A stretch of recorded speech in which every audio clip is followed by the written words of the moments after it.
За сайн байцгаана уу манайхаа шинэ YouTube бичлэгэд тавтаа морил. За та хэдийн харж байгаачлаа энэ бичлэгний сетап арай жоохон өөр нь. Яагаад гэвэл би өөрийнхөө офис дээр шинэ сурлаа ингээд нэхэд бэлэн болоод суудсан байна. За энэ хүү шинэ сурал нь юу ах юм бэ гэхээр how to apply гэд сургуулийн одоо өргөдлийг хэрхэн яаж явуулт юм бэ? Яаж амжилттай тэнцсэх те тэтгэлэг авах тэр бүх одоо заавар зөвлөмжүүдийг та хэдэд бас богино хэмжээний тип байдлаар хүргээгээд энэ сурлыг ингээд инхүү эхлүүлж байна. Тэгээ ер нь бол их сургууль өргөдлөө явуулна гэдэг чинь айгүй юмнаас ингээ бүрддэг, айгүйх тактик шаарддаг, урт хугацааны бэлтгэл шаарддаг, туршлага, мэдлэг айгүйх хэрэгтэй байдаг учраас яг нэг бичлэгээр ингээ бүх юм айгүй хэцүү байдаг. Тийм учраас та хэдтэй ингээ айгүй тийм bite size content гэдэг шиг товч тодорхой мэдээллийг хүргэсэн how to apply сурлыг одооноос ингээ хийж байна. За хэрвээ та хэд намайг мэдэхгүй зүгээр энэ бичлэг дээр ингээ анх удаага орж ирээд үзэж байгаа бол намайг Ариун Зай гэдэг. Тэгээд Ариун Оюун Академи үүсгэн байгуулагч, гүйцэтгэх захирал. Тэгээд Ариун Оюун Академи маань болохоор college prep, career prep, life prep гэд насан туршийн одоо хөтөлбөртэй олон төрлийн гой цогц хөтөлбөрүүдийг хэрэгжүүлдэг байгууллага. Тэгээ яг college prep-ийн хөтөлбөрийн хүрээнд бол бид нар одоо үүсгэн байгуулалтаа 4 дахь жилдээ бид нар нийт $30 сая буюу 100 тэрбум гаруй төгрөгийн тэтгэлгийг манай сурагчид маань амжилтаа олж авсан байгаа. Одоо энэ гоё амжилтынхаа ноу хавыг бас та бүхэндээ ингээд энэ хүү сурал контентээр хүргэх гэж байгаадаа маш их баяртай байна. За ингээд эхэлцгээ хийдүүлээ. За энэ бичлэгэн дээр би яг яаж өргөдлөө явуулт юм бэ? Ямар дэс дараалтаа байд юм гэдгийг маш тодорхой тайлбарж өгье гэж бодож байна. За хамгийн түрүүнд сургуульд өргөдлөө явуулахын тулд мэргэжлээ сонгосон байх хэрэгтэй. За мэргэжлээ сонгож болохгүй өргөдлөө явуулж болдог л доо. Одоо undeclared ч юм уу те undecided гэж явуулж болдог. Тэгтээ тийм сургуулиуд арай жоохон цөөхөн байдаг. Тэгээ мэргэжлээ сонгочих юм бол өргөдлийнхөө одоо бусад хэсгүүдийг ингээд тэрэн дээрээ уяад ч юм уу те тэрэн дээрээ ингээд улам илүү холбоод явахад амар болдог. Хоёрдугаар яадаг гэхээр мэргэжлээ сонгосны дараа сургуулаа сонгоно. Ихэнх хүүхдүүдийн гаргадаг алдаа нь нэг том сургууль бодчихдаг. Нэг киноноос харсан их сургуулийнхаа мөрөөдлийн сургууль гээд ингээ өргөдлөө яваад байдаг. Гэхдээ мэргэжлээ сонгоогүй яг цагаа талаад нөгөө сургууль руу өргөдлөө явуулах гэсэн чинь өөрийнх нь мэргэжлэн байдгүй. Жишээ нь одоо Харвардд бакалаврын төвшөнд бизнесээр сурч болдог байхгүй. Бизнесийн зөвхөн магистрийн төвшөнд байдаг хөтөлбөр. Тэгээ энийг одоо хүүхдүүд мэдэхгүй байжгаад яг өргөдлөө явуулаад багшаа би бизнесээр Харвард руу штеп гэдэг юм гот 10 жилийн хүүхдүүд сурах боломжгүй зөвхөн магистрийн оюутнуудад байдаг гэдэг ч юм уу тий. За тэгэхээр хэдүүлээ эхлээд мэргэжлээ сонгочоод тэрнийхэн дагуу яг тэр мэргэжил чинь байгаа сургуулийн судалгааг хийх ёстой. За тэгэхээр ингээд нэг сонгосон сургуулиудаа ингээд гой жагсаагаад сургуулийн судалгаа гэдэг юмыг өөрөө ингээд гаргаж ирнэ. Тухайн мэргэжлэрээ явмаар байгаа сургуулийнхаа жагсаалтыг гаргана. За энэ жагсаалтыг гаргахдаа юун дээр анхаарах вэ гэхээр ихэнх хүүхдүүд нөгөө том сургуулиуд бодоод идэгтэй Harvard, Yale, Stanford, MIT гэх тийшэл явчих юм бол гоё гэд. Гэхдээ яг үүндээ чиний хүсэл зорилго, чиний тэр сурмаар байгаа мэргэжил, ирээдүйд хиймээр байгаа хүсэл зорилготой чинь тухайн сургууль нийцэх нь хамгийн чухал. А түүнээс биш тэр сургууль өндөр рангтай байна уу, маш алдартай байна уу? Тэрнээс илүү тэр сургуульд чиний хүсэл зорилгот нийцсэн тэр мэрэгчлэн байна уу? Чамайг хамгийн санаар өсөж хөгжөхөд туслах тэр хүрээлэл тэр орчин нөхцөл нь бүрдсэн байна уу гэдэг айгүй чухал шүү. За тэгэхээр сургуулийн жагсаалтаа хоёрт гаргачлаа. Гуравт яах вэ гэхээр тухайн сургуулийнхаа судалгааг маш сайн хийх ёстой. 10 сургууль гарлаа гэж бодоход тэр 10 сургууль нь тухайн сургууль нь юугаараа онцлогтой юм бэ те? Ямар шалгуур асуудыг? Юугаараа онцлогтой юм бэ те? За нэг хүүхд чинь бизнесээр сурлаа гэж бодъё те. Мэргэжлээ бизнес гэж сонгоцсон. 10 сургууль ингээ олчлоо бизнесээр. Тэгээ тэр 10 сургууль болгоно тусдаа өөр нэг онцлогтой байдаг гэсэн үг. Одоо сургуулийн хувьд тухайн сургуулийн бүтээгдэхүүн нь тэр хөтөлбөрүүд нөхгүй. Тэр хөтөлбөр нь хэрвээ бизнесийн хөтөлбөр гэж байгаа бол тухайн сургуулийн тэр өгж байгаа бүтээгдэхүүн нь бусад сургуулийн бүтээгдэхүүнүүдээс юугаараа ялгаатай байна гэдэг тэр онцлогийг тодорхойлох хэрэгтэй. Тэхийн тулд арай илүү нарийн судалгаа хийх хэрэгтэй байдаг. За дөрөвт нь болохоор та яг дедлайн буюу эцсийн цаг хугацаанууд аягүй сайн гаргаж өгөх хэрэгтэй. Тэгээ за энэ сургуулийн өргөдөл энчээ дуусгах юм байна. Энэ сургуулийн өргөдөл энчээ дуусгах юм байна. А энэ сургуулийн тэтгэлгийн өргөдөл нь энчээ дуусгах юм байна гэх юм уу. Ингээд тус тусдаа сургуулиуд дээр дедлайнуудаа маш сайн нарийн зоож өгөх хэрэгтэй. За одоо яг энэ төвшин чи ямар байгаа вэ гэхээр ер нь нэг мэргэжлээ тодорхойлчихсан. За ингээд сургуулийн жагсаалт гаргачихсан. Тэр сургуулиудаа ингээд жоохон нарийн судалчихсан.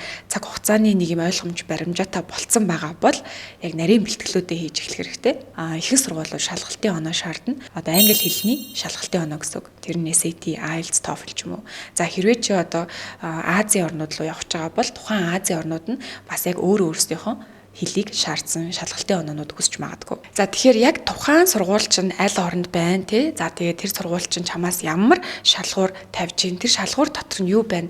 SAT шалгалт хүсэж гинүү те, IELTS-ийн шалгалт хүсэж гинүү, TOEFL-ийн шалгалт хүсэж гинүү, Duolingo авч гинүү.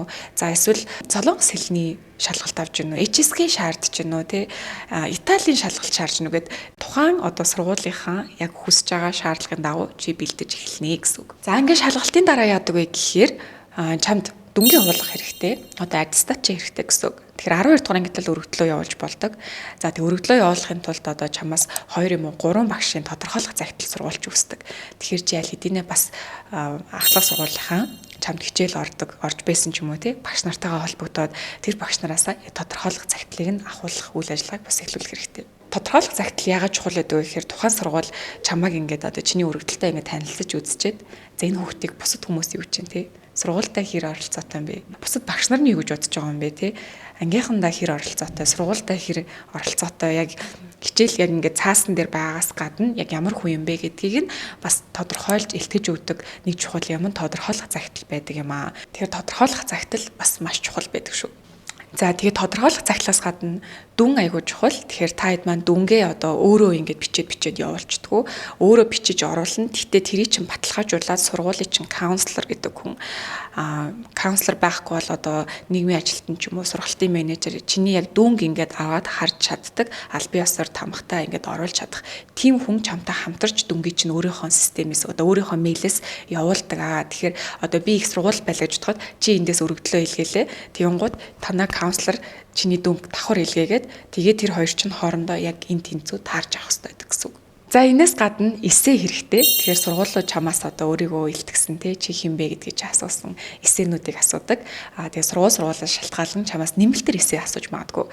Тэгэхээр чи нэг 10 сургууль гаргачлаа гэж бодоход сургууль төс бүр одоо юу гэдэг 2 эссен ч юм уу те зарим нь бүр 5 зарим нь бүр 10 эссе ч асууж байгаа сургууль байгаа. Тэр энэ болгоныг нийлүүлээд чи маш их эссе бичих шаардлагатай. Тэгээд энэ эссенүүдийг ихэнх нь одоо юу асуудаг вэ гэхээр чиний талаар янз бүрийн байдлаар асуудаг. Тэгэхээр чи эдгээр эссенүүдийг бичихин тулд өөрийгөө бас тодорхой хэмжээнд ойлгочихсон ч юм уу, нээчихсэн, өөртөөгөө ярилцаж үзсэн байх хэрэгтэй байдаг. Тэр их сургуулийн өргөдлийн процесс гэхээр ингээд баахан материал бүрдүүлж байгаа л нэг явуулчихдаг юм биш.